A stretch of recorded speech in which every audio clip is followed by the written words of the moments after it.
नाशी मांगलिक उपकारी है। तिनको स्वरूप जाने रागते हुई जो भक्ति, काय को नवाई स्तुति को ऊंचाई है। धन्य धन्य तिन्हि ते काज सब आज भय, कर जोड़े बार बार वंदना हमारी है। मंगल कल्याण सुख ऐसो हम चाहत है, हो मेरी ऐसी दशा जैसी तुम धारी है। हो मेरी ऐसी दशा जैसी तुम धारी है। हो मेरी ऐसी दशा जैसी तुम धारी है। अरिहंत सिद्ध आचार्य उपाध्याय और साधु इन पंच परमेष्ठियों के बताए हुए मार्ग पर चलकर इन्होंने जो मार्ग अर्थ के प्रकाशन का बतलाया है, उस पर चलकर ऐसी दशा हमारी जीवन में प्रकट हो जाए जैसी दशा उनकी हो गई है। इस मंगल भावना से हमने यहाँ यह मंगलाचरण किया। गुणस्थान विवेचन की चलती हुई इन चर्चाओं में सुबह हम 13वें गुणस्थान की चर्चा कर रहे थे और 13वें गुणस्थान की उस चर्चा में अरहंत परमात्मा का स्वरूप बतलाया कि वे अरहंत परमेष्ठी कैसे होते हैं, उन अरहंतों का क्या स्वरूप है। चार घातिया कर्म जिनके जीवन में नाश को प्राप्त हो गए हैं, ज्ञानावर्णी, दर्शनावर्णी, मोहनी और अंतराय, इन कर्मों के अभाव पूर्वक जिनके जीवन में नवलब्धियां प्रकट हो गई हैं, एक समय में ही ये कार्य होते हैं। कर्मों का क्षय होना और नवलब्धियों का प्रकट होना, इनमें काल भेद नहीं है। ऐसा भी नहीं कह सकते कि कर्म के नाश होने की वजह से ऐसा हुआ था। वह केवल ज्ञान औदैहिक अज्ञान के नाश में प्रकट हुआ और असहाय है, माने उस केवल ज्ञान को किसी की सहायता की जरूरत नहीं है। इसी तरह से कुछ नाम अपेक्षा से हमने यहाँ विचार किया। संयोग केवली नामक 13वें गुणस्थान को कितने नामों से पुकारा जा सकता है, तो कहा संयोग केवली तो 13वें गुणस्थान का नाम है ही। अरिहंत भी कहते हैं, अरहंत कहते हैं, अरुहंत कहते हैं, केवली कहते हैं, सकल परमात्मा कहते हैं, संयोग केवली कहते हैं, परम ज्योति कहते हैं, सर्वज्ञ कहते हैं, जिनेन्द्र देव कहते हैं, जीवन मुक्त कहते हैं, आप्त कहते हैं। और इतने ही नहीं, और भी यदि आगे बढ़ा करके बात करें तो 1008 नामों से सौधर्म इंद्र उनकी स्तुति करता है।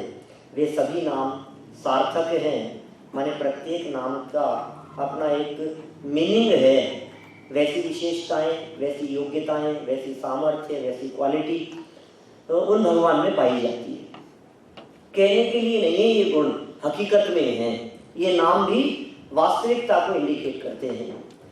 सम्यक अपेक्षा से विचार भी हमने देखा था और चारित्र अपेक्षा से भी बात की थी। उम्मीद करता हूँ इतना जल्दी तो नहीं भूले होंगे। अरहंत परमात्मा का सम्यक्त्व क्षायिक सम्यक्त्व है, जिसे शास्त्रों में परमावगाढ़ सम्यक्त्व भी कह करके पुकारा है। चारित्र की अपेक्षा से बात करें तो यथाख्यात चारित्र कहा गया है। अरहंत अवस्था में जो चारित्र है वो यथाख्यात चारित्र है, जो कि मोहनी कर्म के अभाव से है और उसे परम यथाख्यात कहते हैं, केवल ज्ञान साथ में होने की वजह से। चलिए काल की अपेक्षा से बात करें। देखिए गुणस्थान विवेचन पेज नंबर 239 और आपने जो ये छोटी पुस्तकें यहाँ बनाई है इसमें पेज नंबर 14 नंबर का पेज है। काल अपेक्षा विचार, माने 13वें गुणस्थान का काल कितना है। गुणस्थान का स्वरूप देख रहे हैं एक्चुअली, बेसिकली तो अपने को गुणस्थान समझना है। तो 13वें गुणस्थान में कोई जीव गया तो कितने समय तक रह सकता है, मिनिमम कितने टाइम रहेगा और मैक्सिमम कितने टाइम रहेगा। 13वें गुणस्थान का मिनिमम काल है अंतर्मुहूर्त, माने यदि किसी जीव ने 13वें गुणस्थान की प्राप्ति की है तो इसका मतलब कम से कम अंतर्मुहूर्त तो उनको रुकना ही पड़ेगा।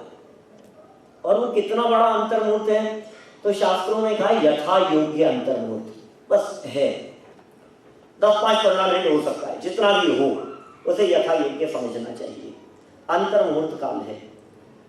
अच्छा, ये जो अंतर्मुहूर्त काल की जो बात कही है, यह अंतर्मुहूर्त काल जो सहयोग केवलियों का बतलाया है, हो सकता है वे दिव्य ध्वनि वाले भी हों, तो अंतर्मुहूर्त में नहीं काम चलेगा, फिर उनका काल ज्यादा होगा। माने तीर्थंकर केवली होंगे तो उनका मिनिमम काल कहा है वर्ष पृथकत्व। पृथकत्व एक कर्मानुयोग की संज्ञा है, जिस संज्ञा के अनुसार 3 से 9 ये फिगर लिया जाता है। तो वर्ष पृथकत्व माने 3 वर्ष से 9 वर्ष के बीच में, माने यदि मिनिमम से मिनिमम बात पकड़ो तो कोई व्यक्ति यदि तीर्थंकर हुए हैं तो अरहंत अवस्था में 13वें गुणस्थान में मिनिमम 3 वर्ष रहना आवश्यक है। ऐसा नहीं हो सकता कि कोई अरहंत बन गए, केवली हो गए, समूह शरण लगा है उनका और साल 6 महीने में ही उनको निर्वाण हो गया। मिनिमम 3 वर्ष की उनकी आयु शेष होनी चाहिए, तभी उनका तीर्थंकरत्वपना हो सकता है। माने अरहंत अवस्था का मिनिमम काल सामान्य केवलियों की अपेक्षा से जगन्य अंतर्मुहूर्त कहा गया है। तीर्थंकर केवलियों की अपेक्षा से जगन्य 3 वर्ष कहा गया है, 3 साल है। याद रखना बस, और कोई विशेष बातें नहीं है। चलिए उत्कृष्ट काल की अपेक्षा से बात करते हैं। किसी व्यक्ति का 13वें गुणस्थान के अंदर मैक्सिमम काल कितना हो सकता है? सोचो जरा, कल्पना करो, इसमें मत देखना अभी क्षितिज है, क्योंकि देखो कोई भी व्यक्ति जो अरहंत बनेगा कर्म भूमि का होगा। भोग भूमि से तो संयम ही नहीं होता, भोग भूमि से तो मोक्ष ही नहीं जाते, तो कर्म भूमि का होगा। अच्छा, कर्म भूमि में मैक्सिमम आयु कितनी है? सब काल लेने पड़ेगा, सिर्फ ये काल नहीं लेना। देखो कर्म भूमि में उत्कृष्ट आयु चौथा ही लेना पड़ेगा। चौथा देखो, पहले काल में, दूसरे काल में और तीसरे काल में होती है भोग भूमि, चौथे, 5वें और 6ठे इन 3 काल में है कर्म भूमि। ठीक है, अब हमने कहा कर्म भूमि में मैक्सिमम, इसका मतलब चौथे, 5वें और 6ठे इन तीनों में जो मैक्सिमम होगा। 6ठे काल में अरहंत होते नहीं है, इनको भी कम कर दो। 5वें काल में उत्कृष्ट आयु 120 वर्ष और चौथे काल में उत्कृष्ट आयु 1 कोटि पूर्व। कितनी है? 1 कोटि पूर्व। पूर्व कितना बड़ा होता है जानते हैं आप लोग? 70,56,000 करोड़। ठीक है ना? 70,56,000 करोड़। कैसे करेंगे? 70 लिखो पहले, 70, फिर लिखो 56, 7056, उसके बाद में 1000 माने 3 0, 7056 लिख रहे हैं कुछ लोग, इसलिए धीरे बोलता हूं, पुनः पुनः बोलता हूं हमारे अन्ना जी की भाषा में। 7056 ये हो गया 70,56,000 माने 3 0 और 70,56,000 हो गए, 70,56,000 हो गया। अब इसके आगे लगाओ करोड़, माने 7 0 और लगेंगे। 7056, उसके आगे 3 + 7 10 0 और लगेगी। इतने वर्षों का एक पूर्व होता है, और जितने वर्ष अभी कहे हैं एक पूर्व में, इसके आगे 7 0 और लगाओ, वो 1 कोटि पूर्व, वो होगा 1 कोटि पूर्व। 1 करोड़ पूर्व गिनना है। 7056 000 + 70 प्लस नहीं, 70,56,000 करोड़ वर्ष का एक पूर्व, फिर 70,56,000 करोड़ वर्ष सेकंड टाइम, फिर 70,56,000 करोड़ वर्ष थर्ड टाइम। 10 टाइम होंगे तो 1 0 लगेगी, ठीक है। 100 टाइम होंगे तो 2 0 लगेगी, लेकिन कितने टाइम से? 1 करोड़, तो 7 0 और लगेगी। इतनी मैक्सिमम आयु है कर्म भूमि के मनुष्यों की चौथे काल में, बराबर। अच्छा, ये तो आयु हो गई। बहुत ज्यादा नहीं है, तो कुछ नहीं है। जैन दर्शन के हिसाब से ये उम्र तो कुछ नहीं है क्या। अब आप सोचो 70,56,000 करोड़ वर्ष की आयु को आप कह रहे हो कुछ नहीं है, तो फिर हमारी क्या है? जिस जिंदगी में हम लोग जी रहे हैं ये जिंदगी क्या है? इसीलिए कह रहे हैं अनंत शास्त्रम बहुलश्य विद्या अल्पश्य कालो भविघ्नताचे यत् सारभूते तदुपासनीयम। जो सारभूत है उसकी उपासना कर लो। जीवन बहुत अल्प है, पानी की बूंद के समान है। पानी केरा बुदबुदा आसमान उसकी जात, सुरधन चपला चपलाई, ऐसा है बिजली की चमक के समान। ऐसा नहीं हो कि चर्चा करते करते कल सुबह शिविर में यहाँ आए तो आपको पता लगे कि अरे वो संजीव बुद्धा जी नहीं है, ये क्या हुआ? ऐसा कोई हो सकता है? कुछ भी। जीवन किसी का भी किसी भी क्षण पूरा हो सकता है, और दुर्घटनाएं तो होती रहती है आपके यहाँ। तो रोजाना ट्रैफिक जाम देखते हैं हम, कितनी दुर्घटनाएं होती है। इंडिया में भी ऐसा ही होता है। अब यही रहे मतलब यहाँ की दुर्घटना ज्यादा अच्छी है। अच्छा यही रूम में ही दुर्घटना तो यहाँ भी हो सकती है क्या? कुछ भी हो सकता है, ठीक है ना। छत भी गिर सकती है, पेन भी गिर सकता है ऊपर से, कुछ भी संभावनाएं हैं। खैर देखिए, काल बहुत सीमित है हमारे पास में। मैक्सिमम 120 साल की आयु है, लेकिन वो मैक्सिमम है इस पंचम काल में भी। उस मैक्सिमम की बात तो छोड़ो, कितनी है यहाँ यूएस में एवरेज आयु? 70 के आसपास है, 70 साल के आसपास है। अब जिनके 70 पार हो गई है वो तो बोनस में जी है। 60 के ऊपर ही बोनस है। 60 के ऊपर ही बोनस है। अब 70 में भी अब देखो जिसकी जितनी जितनी बची है, अब उसमें भी कोई गारंटी नहीं है कि कितने समय तक जिएंगे।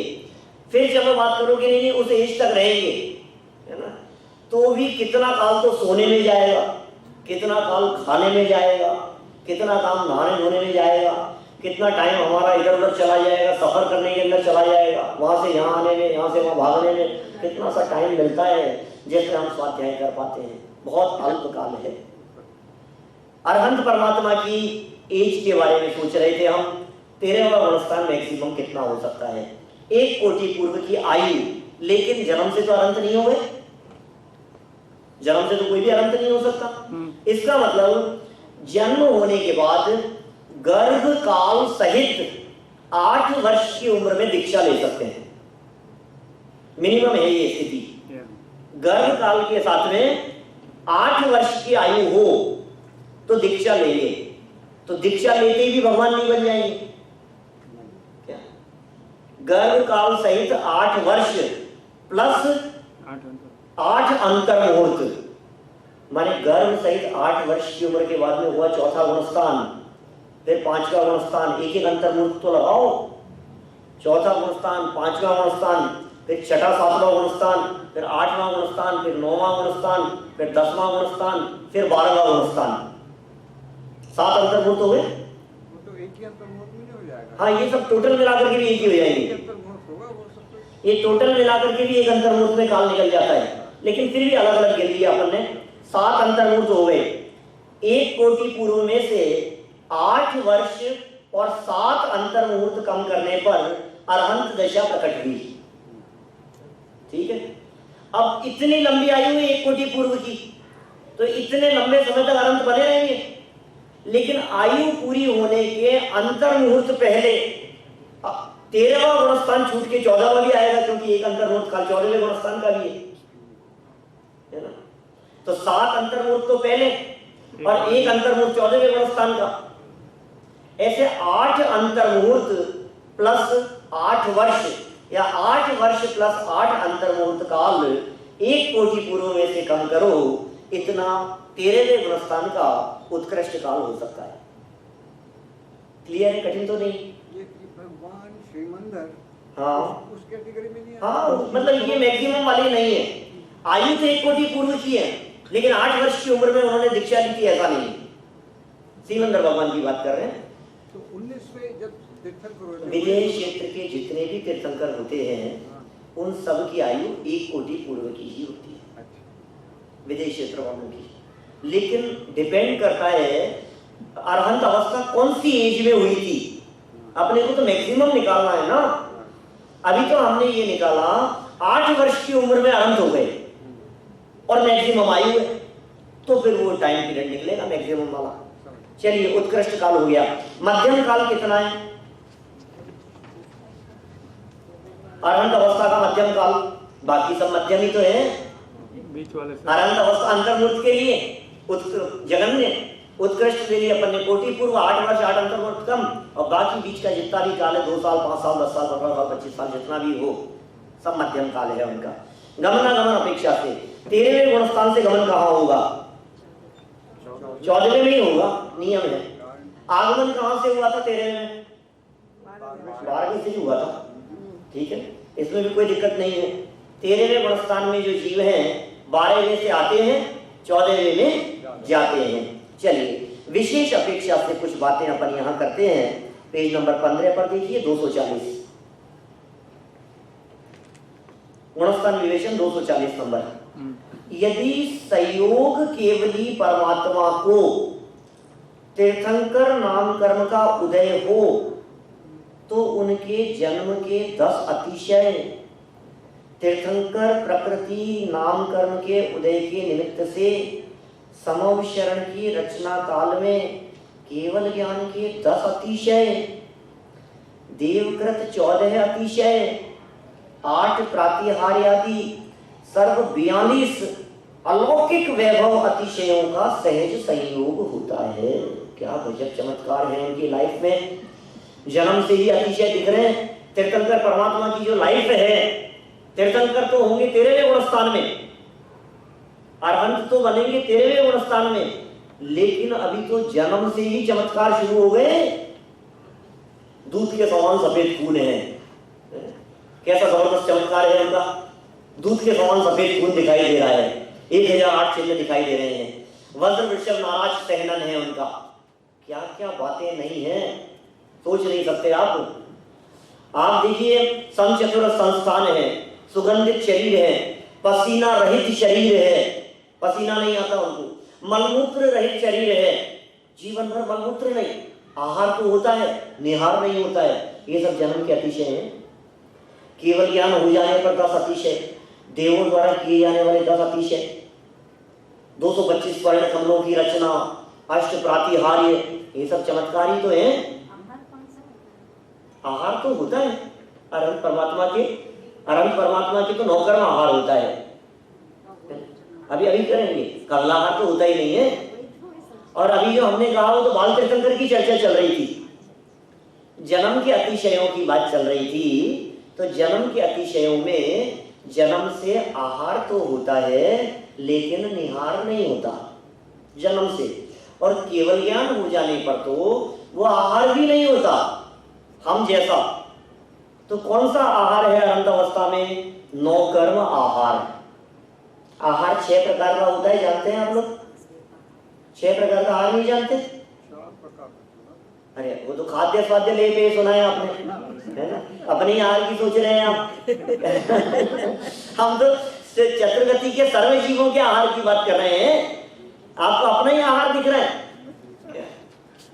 खाद्य स्वाद्य ले पे, ये तो सब मनुष्य आदि का आहार है। मनुष्यों और त्रियंचियों के जो एक ग्रास करके भोजन ग्रहण किया जाता है, उसे कहते हैं कवलाहार। कवल माने होता है ग्रास, कवलाहार है, ठीक है ना, कवल आहार। एक है ओजाहार, ओज मानी है गर्मी, जो अंडे होते हैं ना, एक उसके ऊपर मुर्गी बैठती है, जो गर्मी उष्णता जो मिली है वो है ओज आहार है। एक है लेप आहार, सुने ना? लेप आहार किसके है? पेड़ पौधों के। हाँ, पेड़ पौधों की जो पानी का सिंचन होता है ना, वो लेप आहार है।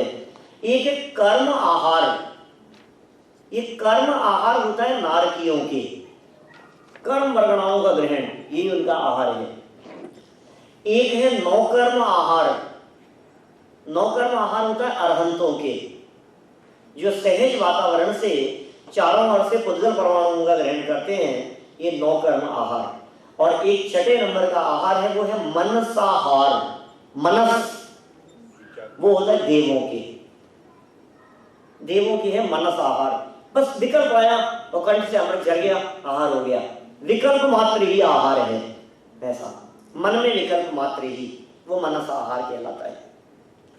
चलिए, अरहंत परमात्मा की बात हुई। अलौकिक अतिशय हैं उनके जीवन में।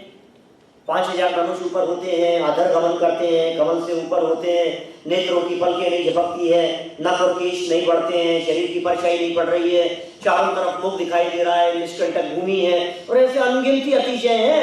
अभी बात करने बैठो तो एक पीरियड पूरा अतिशयों के लिए चाहिए। अब भक्ता में आएगी सारी चर्चा ऐसी सब, और अतिशय अतिशय अतिशय, सारे चमत्कार। क्या गजब है यार, आंखों की पलकें नहीं झपक रही, परछाई नहीं पड़ रही, और मैं इधर बैठा हूं तो लग रहा है मेरे को देख रहे हैं, और आप उधर बैठे हो तो लग रहा है आपको देख रहे हैं, और बीच में यहाँ जाए कैमरा लगा हुआ है, इस जगह पर बैठे हैं तो उधर देख रहे हैं किधर देख रहे हैं, इधर देख रहे हैं किधर देख रहे हैं, सब तरफ अधर है। चलते हैं तो 225 स्वर्ण कमलों की रचना होती है, धर्म चक्र उनके साथ में चलता है, उनकी दिव्य ध्वनि कीर्ति है। उनकी दिव्य ध्वनि और दिव्य उपदेश को कितने लोग अपनी अपनी भाषा में समझते हैं। 718 भाषाओं में कन्वर्ट होती है वो ऑटोमेटिक। 700 लघु भाषाएं और 18 महाभाषाएं, उनमें ऑटोमेटिक उनकी दिव्य ध्वनि कन्वर्ट हो जाती है। पशुओं को अपनी भाषा में सुनाई देता है, गाय भैंसों को अपनी भाषा में सुनाई देता है, देव लोग अपनी भाषा में सुनते हैं। मनुष्यों में भी जो जिस भाषा को जानने वाला होता है, कुत्ता अलग सुनेगा, बिल्ली अलग सुनेगी, सबको अपनी अपनी भाषा में सुनाई दे रहा है। क्या चमत्कार होता होगा। ओंकार में वाणी निकल रही है, सर्वांग से वाणी निकल रही है, परमाणु निकल रहे हैं, और अपने आप शंकाओं का समाधान हो रहा है। कैसा स्वरूप है। ये सब बातें ये अतिशयों के अंतर्गत शामिल हो जाएंगी। चलिए, 18 दोषों से रहित। हाँ बोलिए। कहाँ है? अभी 4 नंबर पॉइंट पढ़ता हूँ। हाँ, 4 वाला पढ़ रहा हूँ अभी। देखिए क्या क्या है। 240 पेज पर देखिए नीचे 4 नंबर पॉइंट, संयोग केवली परमात्मा। इसका मतलब 13वें गुणस्थानवर्ती जीव कई प्रकार के होते हैं। पंच कल्याणक वाले तीर्थंकर केवली, 3 कल्याणक वाले तीर्थंकर केवली, 2 कल्याणक वाले तीर्थंकर केवली।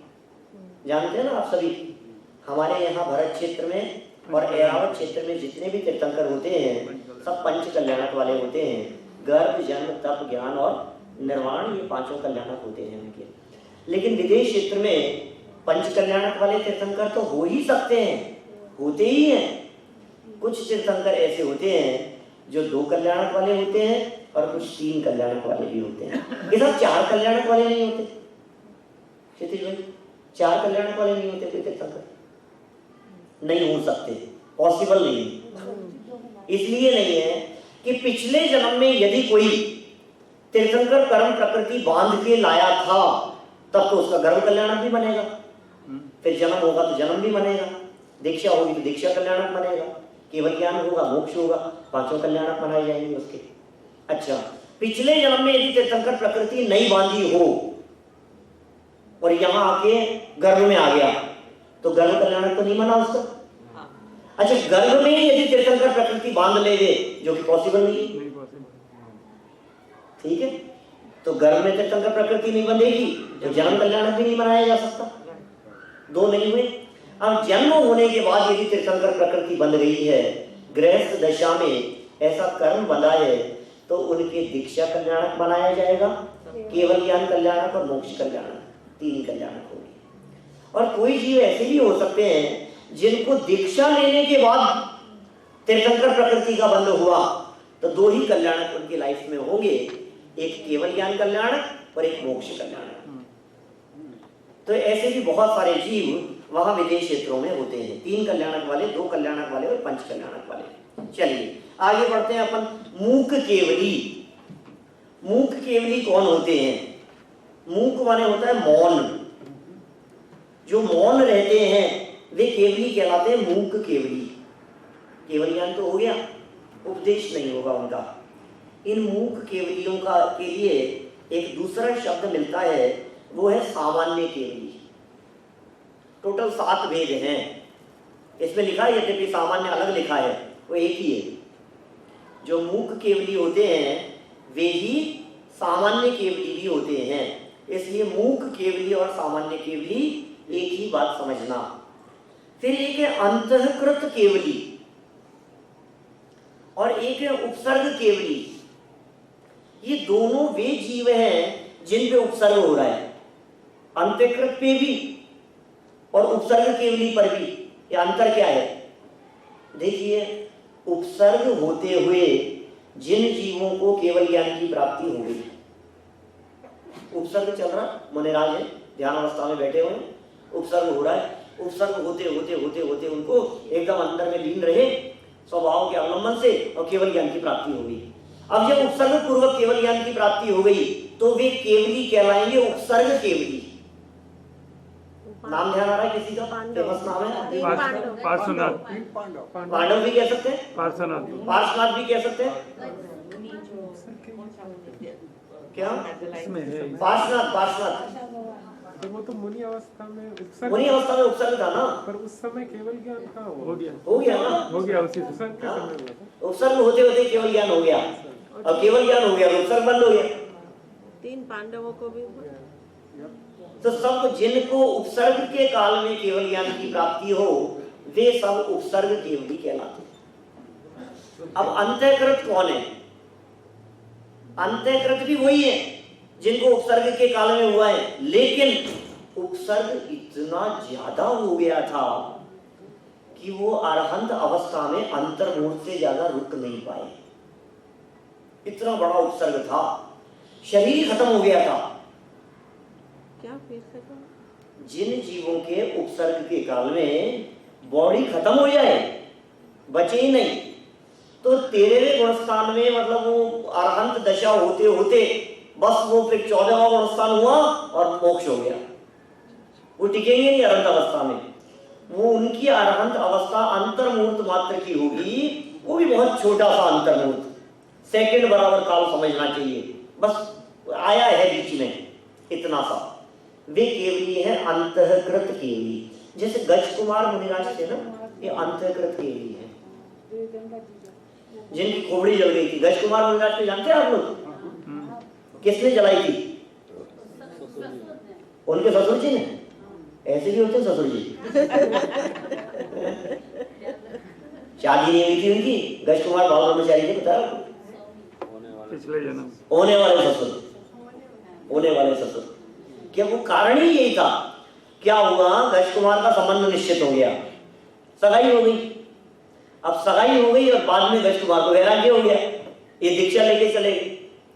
ये दीक्षा लेकर के चले गए, ये जंगल में तपस्या कर रहे थे, ध्यान मग्न बैठे थे, और उधर से वो होने वाले ससुर, और ये वही नालायक है, क्या मेरी बेटी की जिंदगी खराब कर दी इसने, क्या शादी नहीं करनी थी तो सगाई क्यों की? ऐसा विचार कर अत्यंत क्रोध आया कि मेरे सर में कितना दर्द रहा है इनकी वजह से, इनका सर नहीं बचेगा। वहीं जंगल में बैठे बैठे वहीं चारों तरफ से मिट्टी उठाकर मिट्टी का ऐसा पाल बांध दिया, घास फूस उसके अंदर रख दी सर पर। वो तपस्चरण कर रहे हैं, ध्यान मग्न बैठे हुए हैं, और उसने आग लगा दी। तो क्या हुआ? सिगड़ी नहीं रखी थी, सिगड़ी नहीं जलाई थी कहीं से, उनके सर को सिगड़ी बना दिया था, और पूरे के पूरा सर उनका जल करके बिल्कुल राख हो गया, बिल्कुल, और ध्यान मग्न रहे, उपयोग बाहर नहीं आया। क्या गजब चमत्कार होता होगा। जिन मुनिराजों की अंतःकृत केवली है, या समझ लीजिए उपसर्ग केवली है, ये उपसर्ग के काल में क्या करते हैं? ये लोग क्या कर रहे हैं? अनंत बल के धनी पार्श्वनाथ और कमट कर रहा है उपसर्ग, तो थोड़ी बहुत तो धमकी दी जानी चाहिए थी यार। क्या कर रहा है? समझता है क्या अपने आप को? जन्म से अतुल्य बल है, तेरे को पता है? सौदर को विकल्प आया था जन्माभिषेक के समय, 1008 कलशों से अभिषेक करूंगा, और ये छोटे से बालक पार्श्वनाथ और महावीर जैसे आज के जन्मे हुए बैठे हुए हैं, थोड़ा बहुत कुछ हो जाए भाई साहब, 3 लोग के नाथ होने वाले हैं, कहीं पांडु चिला पर बिठा रखा है इनको, कोई पकड़ने वाला कुछ नहीं है, और इतने बड़े बड़े कलश डालेंगे। एक कलश इतना बड़ा कि यदि आपके डलास में डल जाए यहाँ, तो वो क्या ऑस्टिन वगैरह पास में सब वो सब बैठ जाए। इतना बड़ा एक कलश, एक नहीं 1008 कलशों से बाल तीर्थंकर का अभिषेक हुए। आज के जन्मे हुए बालक, 2-4 साल के बालक की बात नहीं है, आज जिनका जन्म हुआ है वे बालक और रंच मात्र भी विचलित नहीं हो। उसको थोड़ा सा घबराहट हुई सौदामिंद्र को, तो उसने थोड़ा सा पैर थोड़ा सा हिलाने की कोशिश करी, तो बाल तीर्थंकर ने अंगूठे से हाथ दबा दिया उसका। कोशिश मत करना, अतुल्य बल के धनी है। कितनी ताकत है, माने उन बाल तीर्थंकर में इतनी ताकत होती है। फिर जब वे युवा हो गए और दीक्षा ले ली, मुनि हो गए, अब कमठ कर रहा है उत्सर्ग, तो समझता क्या है, सौदामिंद्र जैसों ने मेरे चरणों में झुक गया, वो तू क्या पंगा ले रहा है मेरे से। समझाना चाहिए था, पहले शांति से समझाना चाहिए था, उपदेश देना चाहिए था, प्यार से बोलना चाहिए था। कैसे झगड़ा निपटाया भी पार्श्वनाथ ने? झगड़ा निपटाने की विधि क्या है? अब आप लोग सब गृहस्थ लोग सब जानते ही हो। एक बहुत बढ़ जाता हूँ। क्या बताए झगड़ा निपटाने की विधि क्या है? मौन। कुछ नहीं बोलना। क्या जी सही कह रहा? कुछ नहीं बोलना, कोई रिप्लाई नहीं, कोई ऑब्जेक्शन नहीं, किसी को कोई कहना नहीं, कुछ भी। उपसर्ग हो रहा है तो क्या करना? देखना ही नहीं उसकी तरफ, अपने को देखो, अपने को देखते रहे और उपसर्ग करने वाला उपसर्ग करता रहा। फिर क्या हुआ? उपसर्ग मिट गया। उपसर्ग मिटाने की इससे ज्यादा बेहतर पद्धति और क्या हो सकती है? उपसर्ग करने वाले की तरफ देखो मत। आपके ऊपर यदि कभी वाचनिक उपसर्ग हो रहा हो भाषा से, वाणी से, तो आप क्या करो? कोई बात नहीं, ऐसा समझ लो कुछ नहीं हो रहा है, क्या फर्क पड़ता है, कान के पास तक आकर के झग रहा है। ऐसा कर सकते हैं कोशिश। तो ऐसे अरहंत परमात्मा जो अंतर मुहूर्त में जिनको केवल ज्ञान होकर के निर्माण हो गया, उपसर्ग के साथ में वे कहलाएंगे अंतःकृत केवली, और उपसर्ग होने पर केवल ज्ञान अवस्था होकर के जो कुछ काल तक टिके रहे वे कहलाते हैं उपसर्ग केवली। हाँ 1008 का इतने बड़ी कलश हाँ। प्रथा क्यों हुई? नहीं, ये सबके लिए कलश की साइज अलग अलग है, लेकिन फिर भी एक मिनिमम साइज की जो बनेगी ना वो बहुत बड़ी साइज होगी, ऐसा है। क्योंकि ये जो कलश है ना, कलश की नाप भी, ये जो योजन जो कहा गया है, ये 4 कोस वाला योजन है कि 2000 कोस वाला योजन है?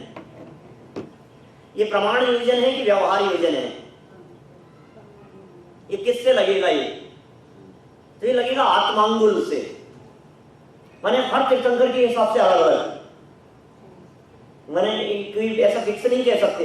लेकिन घटते घटते घटते घटते घटते भगवान महावीर स्वामी तक ऊपर चलते जाओ तो बढ़ते हुए साइज दिखाई देगी आपको। जैसे 4 अंगुल की बात कही, फॉर एग्जाम्पल तीर्थंकर परमात्मा कमल से 4 अंगुल ऊपर विराजमान होते हैं, इसको कमल मान लेंगे अपन, ये जो बेस है। तो 4 अंगुल मतलब इतना, इतनी गैप होता होगा मेरे 4 अंगुल बराबर, बोलो इतना गैप होता है? कितना होता होगा तरीका से? 4 अंगुल तो इतनी है ना, यही है ना 4 अंगुल का मतलब। तो कि भाई साहब यदि मेरे जितना व्यक्ति बैठेगा तो ये 4 अंगुल, आप समझ रहे हैं? आदिनाथ भगवान जैसे 500 धनुष वाले जीव बैठेंगे तो उनका 4 अंगुल जो आपकी 4 मंजिल बराबर हो जाएगा, उतना ही होना चाहिए ना उनकी हाइट के अकॉर्डिंग, नहीं तो वो गैप ही नहीं हो दिखेगा कुछ भी प्रोपोर्शन, उस प्रोपोर्शनेट में। तो इस तरह की स्थिति बनती है। कितने हो गए केवली अभी तक? 5 कल्याणक वाले, अंतकृत हो गए, फिर 3 कल्याणक वाले, फिर 2 कल्याणक वाले, 3 तो ये हो गए। चौथे नंबर पर है सामान्य केवली, जिनको मुख केवली भी कह दिया। 5वें नंबर पर है अंतःकृत, 6ठे नंबर पर है उपसर्ग, और 7वें नंबर पर है सातिशय केवली। बस ये 7 केवली होते हैं। समुद्घात, अनुबद्ध नहीं, ये सब इन्हीं में गर्भित हो जाते हैं। अच्छा, ये सब इन्हीं में लागू हो जाएंगे। 7 प्रकार के केवली हैं। ये सातिशय केवली कौन होते हैं? ये सातिशय केवली वे हैं जिनकी गंध कुटी लगती है, जिनका उपदेश होता है। ये केवली अवस्था में है लेकिन अतिशय है इनके भी, ये सातिशय केवली। ठीक है। अब इन्हीं केवलियों में जो 7 प्रकार बतलाए हैं, इनमें ही कुछ समुद्घात सहित हो सकते हैं, जिनकी लाइफ में समुद्घात भी हो, हाँ सब उसी, ये तो क्या दम है इनमें, ये तो बाहरी अपेक्षाओं से कई बातें हैं। एक के बाद एक। जैसे समुद्घात केवली हैं। समुद्घात केवली कौन होंगे? जो सम आयु कर्म पूरा होने वाला हो और बाकी के 3 कर्मों की स्थिति ज्यादा हो, तो कर्मों की स्थिति को बराबर करने के लिए जो आत्म प्रदेश शरीर से बाहर निकले वो समुद्घात है। केवली समुद्घात में लोक पूर्ण स्थिति भी बन सकती है। दंडाकार, कपाटाकार, प्रतराकार और लोक पूर्ण, पूरे लोक में आत्मा के प्रदेश फैल गए, वापस सिमट करके शरीर तक आ गए। ये केवली समुद्घात। हाँ, ये समुद्घात केवली है। जिन केवलियों के ऐसा होगा। एक इन्होंने शब्द दिया अनुबद्ध केवली। अनुबद्ध केवली मतलब एक के पीछे एक, स्टेप बाय स्टेप। जैसे पूछ रहे थे आप नीरम भाई, आज महावीर भगवान जिस दिन निर्वाण हुआ उसी दिन शाम को गौतम स्वामी को केवल ज्ञान हो गया। फिर गौतम स्वामी का उपदेश होता रहा। गौतम स्वामी जिस दिन सुबह गौतम स्वामी को निर्वाण हुआ, शाम को सुधर्म स्वामी को केवल ज्ञान हो गया। गैप नहीं पड़ा। उपदेश देने वाले बराबर है। मैं प्रवचन नहीं करूंगा तो कोई और करेगा, वो नहीं करेंगे तो कोई और करेगा, धारा प्रवाह चलता रहा। केवलियों की यह श्रृंखला एक के बाद एक, स्टेप बाय स्टेप अनुबद्ध रूप से चलती रही। उनका नाम है अनुबद्ध केवली। सुधर्म स्वामी को जिस दिन निर्वाण हुआ उस दिन शाम को जम्बू स्वामी को केवल ज्ञान हो गया। समझ में आ रही है बात? तो इस तरह से ये 3 हुए अनुबद्ध केवली, एक के बाद एक। सतत माने जो निरंतर होते रहे, ऐसे केवलियों को सतत केवली कहेंगे। जैसे विदेह क्षेत्र में। हाँ, क्षेत्र आदि की अपेक्षा से ऐसी बात की जा सकती है। और ये गंधकुटी और समोशरण में, गंधकुटी और समोशरण में बहुत अंतर है। समोशरण बहुत बड़ी सभा है और गंधकुटी एक छोटी सी सभा है। दिव्य ध्वनि खिलती है उसमें। हाँ, उपदेश भी होता है, लेकिन सामान्य केवलियों की या सातिशय केवलियों की उपदेश को दिव्य ध्वनि संज्ञा नहीं दी गई है। मतलब उसको दिव्य ध्वनि नहीं बोलते। जब भी हम दिव्य ध्वनि शब्द का प्रयोग करेंगे ना, तो इट मीन्स वो तीर्थंकरों की है। तो सामान्य की होती तो ऐसे ही है, मुंह से तो नहीं बोलते, वाणी तो सर्वांग से ही निकलेगी। उनकी वाणी को भी झेलने वाले होते हैं, समझने वाले होते हैं, लेकिन गणधर नहीं कहलाते। गणधर तीर्थंकरों के ही होंगे, है ना? इतना फर्क है। तो उनकी मन को जो झेलता होगा। हाँ बोलिए ना। श्रुत केवली केवली नहीं होते। श्रुत केवली मतलब शास्त्र के आधार पर जिनको सब कुछ ज्ञात है वे श्रुत केवली हैं, केवली नहीं है। वर्तमान में 5 श्रुत केवलियों का नाम मिलता है। वे 5 ही श्रुत केवली अभी स्वर्ग में हैं। मोक्ष कोई नहीं है, केवली कोई नहीं है उनमें से। ये मूक केवली के लिए जो लिखा है कि उनकी दिव्य ध्वनि नहीं होती, हाँ, खाली उनके लिए क्यों लिखा है? फिर इतने और केवली हैं जो अब मूक का मतलब मौन है, इसलिए मूक केवली मतलब सामान्य केवली है जो मौन है। मूक शब्द मौन को दिखाता है। मतलब और भी है ना जिन और भी बिल्कुल। अंतःकृत केवलियों का भी उपदेश नहीं होता। और समझ लीजिए आप उपसर्ग केवलियों का तो हो सकता है कदाचित, ठीक है ना? और कौन से बच गए? और बाकी तो तीर्थंकर केवली हैं जिनका उपदेश होता ही है।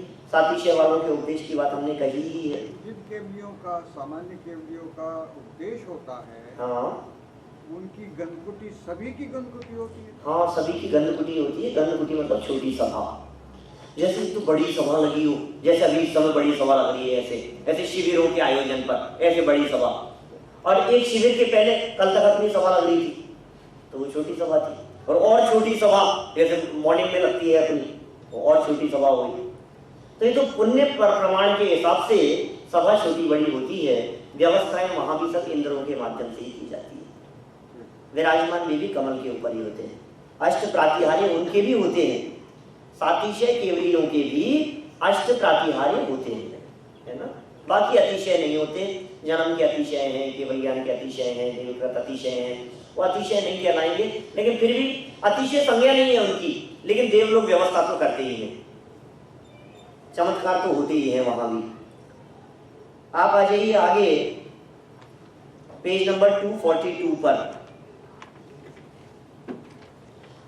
5 नंबर का पॉइंट है, मात्र संयोग केवली गुणस्थानवर्ती अरहंतों का ही इच्छा रहित उपदेश होता है। उपदेश किस किस का होता है? उपदेश की अपेक्षा से बात करूं तो 13वें गुणस्थान में उपदेश होगा, 12वें गुणस्थान में होगा कि नहीं होगा? नहीं 11वें गुणस्थान वाले, नहीं 10वें वाले उपदेश दे सकते हैं, 9वें वाले, 8वें वाले, 7वें वाले, 6ठे वाले। यस, माने 6ठे गुणस्थान वालों का जो उपदेश होता है वो इच्छा सहित होता है, और इसके बाद में बीच के किसी भी गुणस्थान में उपदेश नहीं है। और 13वें गुणस्थान वालों का जो उपदेश होता है वो इच्छा रहित उपदेश होता है, माने बिना इच्छा के उनकी वाणी कहती है, सर्वांग से वाणी कहती है। प्रवचन 744-45 गाथा में एग्जाम्पल देकर के चर्चा की है इस प्रकार की।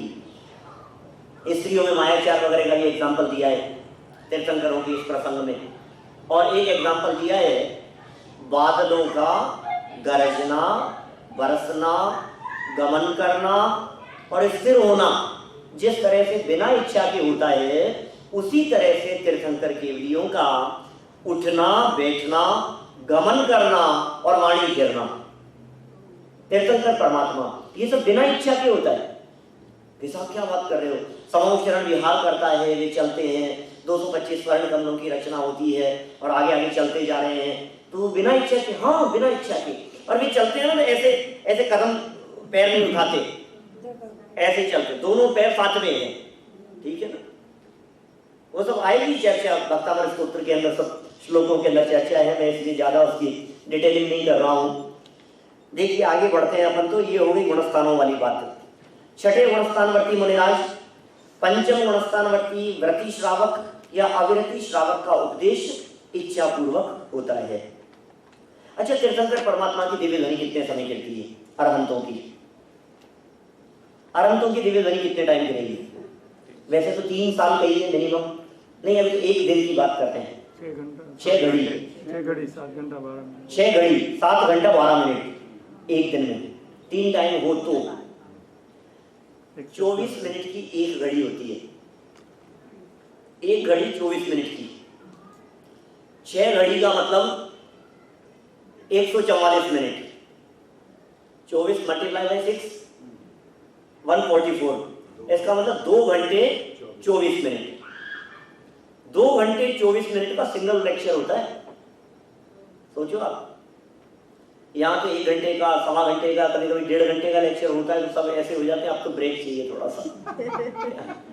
और वहां तीर्थंकर परमात्मा के समूह शरण में मिनिमम 2.5 घंटे का सिंगल लेक्चर के साथ। समूह शरण में तुलना कर रहे हो आप? समूह शरण में तो भूख नहीं लगती, प्यास नहीं लगती, आहार विहार कुछ नहीं होता लोगों का, भूख प्यास सब खत्म हो जाती है, बीमार होते हैं वो ठीक हो जाते हैं, पैर खराब हो ना भाई तो सही हो जाए वहां जाकर के। समूह शरण में चमत्कार है समूह शरण का। किसी व्यक्ति की आंखें नहीं हो तो दिखने लग जाए, किसी व्यक्ति के हाथ नहीं हो तो हाथ आ जाए, ऐसा है वहां। कोई व्यक्ति बोलता नहीं हो, गूंगा हो तो समूह शरण में जाकर के बोलने लग जाए। ये समूह शरण की विशेषताएं हैं। अभी हमने समूह शरण विधान किया था वहां जयपुर में, मार्च महीने में, जो फाल्गुन की 28 है उसमें 8 दिन समूह शरण विधान, मतलब कल्पद्रुम महामंडल विधान, 8 दिन का विधान, पूरा समूह शरण की चर्चा, समूह शरण के अतिशय, समूह शरण की चर्चाएं, वही विधान किया। 3-3 घंटे रोजाना सुबह विधान चलता था, उसी पे मेरे प्रवचन हुए, उसी में सारी चर्चाएं की हमने समूह शरण के बारे में। समूह शरण की डिटेलिंग, कैसा है समूह शरण का स्वरूप, देखो तो आंखें खुली की खुली रह जाए, ऐसा होता है समूह शरण। ऐसी महिमा है समूह शरण की। चलो 3 बार हो तो ये, और 4 बार हो तो 9 घंटा 36 मिनट। और क्या बात कर रहे हो आप, 9 घंटा 36 मिनट, इतने लंबे काल तक दिव्य ध्वनि उनकी। हाँ जी, 9.5 घंटे। कोई व्यक्ति यदि 9.5 घंटे दिव्य ध्वनि सुनता होगा तो पूजन भी करता होगा कि नहीं, खाना वाना भी खाता होगा कि नहीं, घर जाकर के नहाता धोता भी होगा, सोता भी होगा, कुछ तो करता होगा।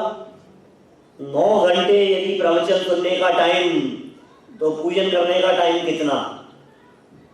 क्या देखो, पूजन और प्रवचन का रेशियो निकालो वहां से, तीर्थंकर परमात्मा की दिव्य ध्वनि से। माने 8 घंटे यदि उनकी उपदेश हो रहा है, दिव्य ध्वनि चल रही है, प्रवचन चल रहा है 8 घंटे, तो मुश्किल से आध घंटे पूजन का टाइम निकलता होगा। ये रेशियो है। जमाना इतना बदल गया है कि बदलते बदलते बदलते बदलते बदलते वो 8 घंटे से घटते घटते घटते 8 मिनट का टाइम भी नहीं है लोगों के पास में सुनने का।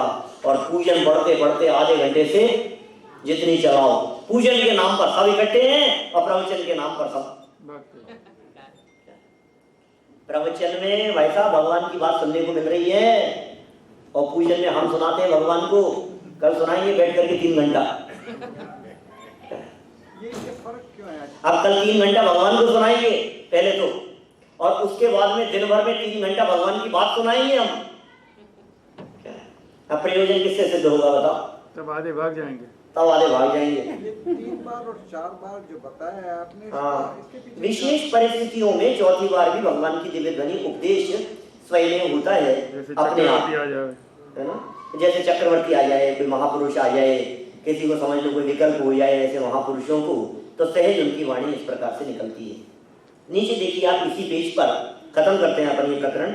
1 योजन के भीतर दूर अथवा समीप बैठे हुए 18 महाभाषा और 700 लघु भाषाओं से युक्त ऐसे त्रियंच मनुष्य देव की भाषा रूप में परिणत होने वाली तथा न्यूनता तथा अधिकता से रहित, हम लोग जो बोल रहे हैं कभी आवाज तेज हो जाती है, कभी धीरे हो जाती है, कभी स्पीड स्लो हो जाती है, कभी कुछ हो जाती है, कोई ऐसी नहीं, मंद मंद मंद, है ना? वच सात अतिरवा ऐसे पंक्ति का प्रयोग किया है भक्तामर में। मधुर मनोहर गंभीर विशद ऐसी भाषा को प्राप्त दिव्य ध्वनि होती है। उनके समूह शरण का प्रमाण भी आदिनाथ भगवान का बड़ा अवसर्पणी काल में, फिर आदिनाथ भगवान से घटते घटते घटते महावीर भगवान तक छोटा होता गया। 12 योजन से घटकर 1 योजन तक हो गया। उत्सर्पणी काल में 1 योजन से बढ़कर के 12 योजन तक हो जाता है। ये समूह शरण की साइज की व्याख्या हुई इस प्रकार की। वे जो तीर्थंकर परमात्मा होते हैं या सहयोग केवली होते हैं, 13वें गुणस्थानवर्ती होते हैं, उन लोगों के केवल ज्ञान और केवल दर्शन वो साथ में होता है, क्रमिक नहीं होता। हमारे दर्शनोपयोग और ज्ञानोपयोग क्रम से होता है, अरहंत परमात्मा के दर्शनोपयोग और ज्ञानोपयोग साथ साथ में होता है। ठीक है ना? और कोई इस तरह की विशेष बात इस गुणस्थान के संदर्भ में मेरे को नहीं दिख रही है। नाम के संदर्भ में एक बात और देख लीजिए, संयोग और केवली 2 शब्द हैं इनके साथ में। संयोग केवली शब्द है इस गुणस्थान का नाम। संयोग शब्द है अंत दीपक, माने इसके बाद में योग नहीं होगा, यह अंत दीपक है।